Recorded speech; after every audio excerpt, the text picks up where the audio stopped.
Tapos, di ba namimiss si Lindy? So, eto na nga mga Habibis, kakatapos na ng meeting ko and nagkikrave ako ng ulam. Ang tagal-tagal ko nang hindi nakapagluto ng ulam na to. Siguro mga ilang linggo na rin. Namiss ko na magluto ng adobo. And yung gusto ko is chicken adobo. Ayoko ng pork adobo. Di ko alam, basta nagkikrave lang ako ng chicken. Tia Julia, anong ginagawa mo? Diyan ba't nakatayo ko dyan sa lamesa? Nililinis ko rin yung ilaw. Anong tawag mo dyan? Ilaw. Ilaw? Chandelier. Yung chandelier nilinis ni Tia Julie. Nakakaloka. Pero tama yung Tia Julie kasi maalikabok no? Tapos mahirap linisin kasi isa-isa. Parang kada dahon, Parang nakatungtong si Tia Julie sa newspaper. Tia, sabi mo kay Ate Rose, ilabas yung chicken ha? Magluluto ako ng chicken adobo mamaya. Isa lang, isang buong manok lang ha? Thank you. And tapos na ang meetings natin for today. Pwede na ako magluto ng adobo. Excited na ako kumain ng adobo kasi miss na miss ko na ang chicken adobo. Man, gusto mo ng chicken adobo? Busog na ako, kumain ako kanina. Huh? Saan kunain mo? Yung breakfast. Late na ako kumain kasi galing ako recording. Kumain ka ng egg at saka ano yun? Sino ba yun? Sausage. Sausage? Sige. Mamaya, kumain ka ng adobo. Magluluto ako. Okay, baby. Ate Rose, ready na ba ang ating pang chicken adobo? Nakahiwa na. Ate Rose, di ba namimiss si Lindy? Namimiss po. Namimiss mo? Ako, sir. Kasi wala akong katabi dun sa kwarto. Wala kang kasama sa kwarto.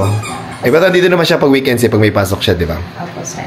Hindi ba namiss ang aking chicken adobo, Ate Rose? Namiss po. Tagal niyo na pong hindi nakapagluto nito, sir. Ang adobo, di ba? Ang tagal na, di ba? As in, kaya namimiss ko. O, sige. Ano po ba ito, sir? Adobong puti? Hindi. Ano gusto mo? Puti yung may toyo? At kayo po, sir. Kayo Parang po, gusto ko yung may toyo ngayon. Tapos maggalaga ka ng itlog, ha? Thank you. Gagamitin ko itong sandok na souvenir ko dun sa aking cooking class sa Silong Thai Cooking School. Maraming salamat. And now, gagamitin ko. Bibinyagan natin yung ating sandok. Ito ay made of bao ng coconut shell.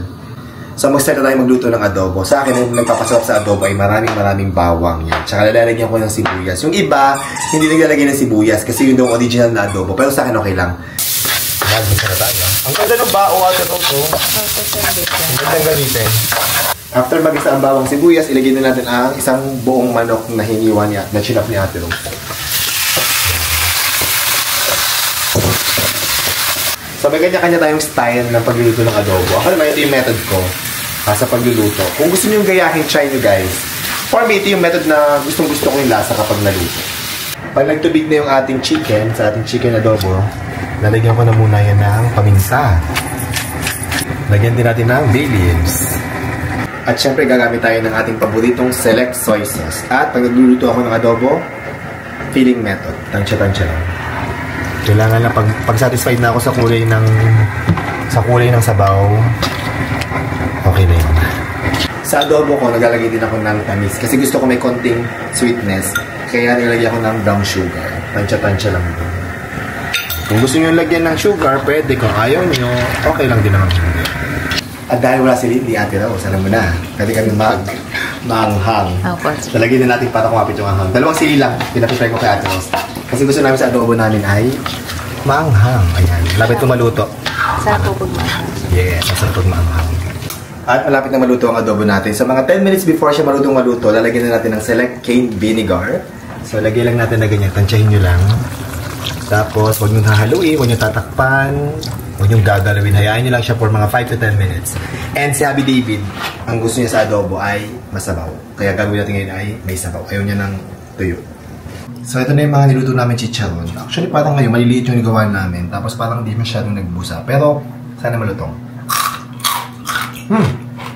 Malutong pa rin. Tsaka masarap. Tayo mga Ate Rose. Dali. Ate Rose. Thank you po, sir. Tingnan mo, malutong. Ang lutong. Lasa. Sarap po. Sarap, diba? Lasa. Ako. Pwede na ibenta, Ate Rose? Pwede po. At eto na, luto na ang ating spicy chicken adobo. Ayun, Ate Rose. Sabaw, kasi gusto ni Happy David masabaw. And nakakaloka, Ate Rose. Dahil nipito tayo ng chicharon, ano nakalimutan natin? Nakalimutan po yung itlog, sir. Nakalimutan natin mag-boil ng egg. Okay lang yun, masarap pa din naman kayo ng itlog. Ako, sir. Yan lang. Let's eat! Ayan, meron tayong chicharon dyan kung gusto nyo at saka yung ating spicy chicken adobo. Si Happy David ay busog pa daw. Kumain siya ng breakfast meal. So, tayong tatlo lang kakain. And tama-tama, meron kaming bahaw. Mas gusto ko actually ang bahaw sa adobo kaysa sa bagong kanin. At, ano naman, pag kumakain ako adobo, mas gusto ko nakakamay tayo. Yes. Kaya tayo, Ate Dos. Julie. Apo, sir. That's it. Ay.